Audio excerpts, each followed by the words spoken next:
अस्सलाम वालेकुम। I hope आप सब ठीक होंगे। आज हम बना रहे हैं एक स्पेशल और ट्रेडिशनल डिश, बहुत ही आसान रेसिपी से। जी हाँ, मटन के पाए यानी बकरे के पाए। ये देखने में जितने शानदार लग रहे हैं, खाने में उससे भी ज़्यादा मज़ेदार हैं और बनाने में बहुत ही आसान। तो रेसिपी स्टार्ट करते हैं। हमने बकरे के 6 पाए ले लिए, तकरीबन 700 ग्राम वेट है इनका। और इसके अलावा अदरक लहसुन का पेस्ट इस्तेमाल होगा, और बाकी मसाले जो इसमें इस्तेमाल होंगे, कुछ साबुत मसाले जाएंगे इसमें, वो यहाँ पे सामने रखते हैं, और कुछ पिसे हुए मसाले। सबसे पहले पाए को 3-4 कप पानी और अदरक लहसुन डाल के एक बार बॉयल होने देंगे, और जो झाग ऊपर आएगी इसको गिरा देंगे और पाए को स्ट्रेन कर लेंगे। इससे जो पाए में स्मेल होती है वो ख़त्म हो जाएगी।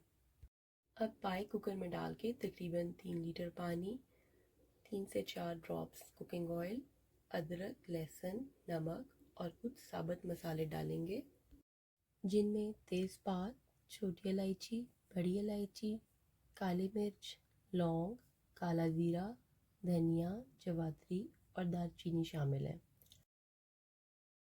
इन मसालों के साथ ही एक बड़े साइज़ का प्याज भी 4 टुकड़ों में काट के यखनी में शामिल कर देंगे। पानी हमने इतना डालना है कि पाए उसमें अच्छी तरह डूब जाए, और कुकर बंद करके पाए गलने के लिए रख देंगे। और विसल बजने के 20 से 25 मिनट बाद हम इसको चेक करेंगे। मज़ेदार फूड रेसिपीज़ के लिए हमारे चैनल को लाइक और सब्सक्राइब करें, और बेल आइकन का बटन भी ज़रूर प्रेस करें। 25 मिनट हो चुके हैं और अब हम कुकर को खोलने लगे हैं। ये देखिए, यखनी बिल्कुल तैयार है और पाए तकरीबन 80% गल चुके हैं। तो अब हम पाए और यखनी में से साबुत मसालों को निकाल लेंगे और यखनी को भी स्ट्रेन कर लेंगे, क्योंकि साबुत मसालों का जो अर्क हमें चाहिए था वो इसमें यखनी में शामिल हो चुका है, उसका फ्लेवर। तो अब हमें उनकी ज़रूरत नहीं है। पाए गलने के बाद अब हम पाए के लिए मसाला तैयार कर लेते हैं। तो सबसे पहले ऑयल में 2 प्याज डाल के सुनहरे होने तक फ्राई करेंगे। और ऑयल मैंने थोड़ा कम डालने की कोशिश की है, क्योंकि पाए में ऑलरेडी फ़ैट होता है।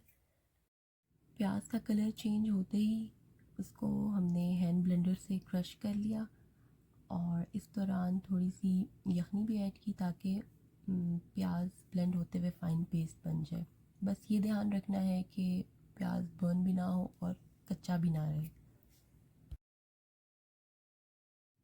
अब इस स्टेज पे हम प्याज में पिसे हुए मसाले ऐड करेंगे, जिनमें सुरख मिर्च, धनिया पाउडर और ज़ीरा पाउडर शामिल है, और थोड़ी सी कश्मीरी लाल मिर्च मैंने ऐड की है कलर के लिए। तो ये ऑप्शनल है, आप चाहें तो यूज़ करें और ना चाहें तो ना डालें। और तमाम मसालों को 2 से 3 मिनट प्याज के साथ भून के जब ऑयल अलग होने लगे तो हम दही ऐड करेंगे, और दही को हमने पहले ही अच्छी तरह फेंट के रखा हुआ है। बिल्कुल हल्की आंच करके डालना है, और आप चाहें तो चूल्हा बंद करके भी इसको डाल सकते हैं, ताकि ग्रेवी में फुटकियाँ ना बने। इसके बाद एक बार फिर अच्छी तरह ब्लेंड कर लिया, ताकि प्याज, मसाले और दही के इम्तिज़ाज से एक बहुत फ़ाइन पेस्ट बन जाए।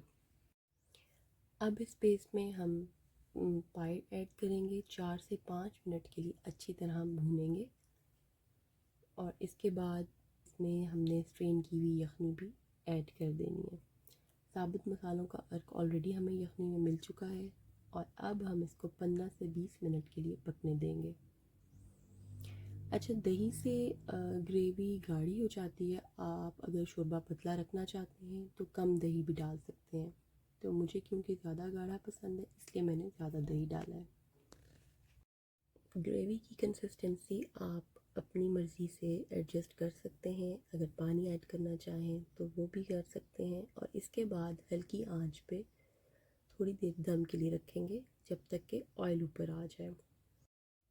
एंड पे गरम मसाला छिड़क कर डिश आउट कर लेंगे, और गार्निशिंग के लिए अदरक, हरी मिर्च और धनिया इस्तेमाल कर रहे हैं। और आप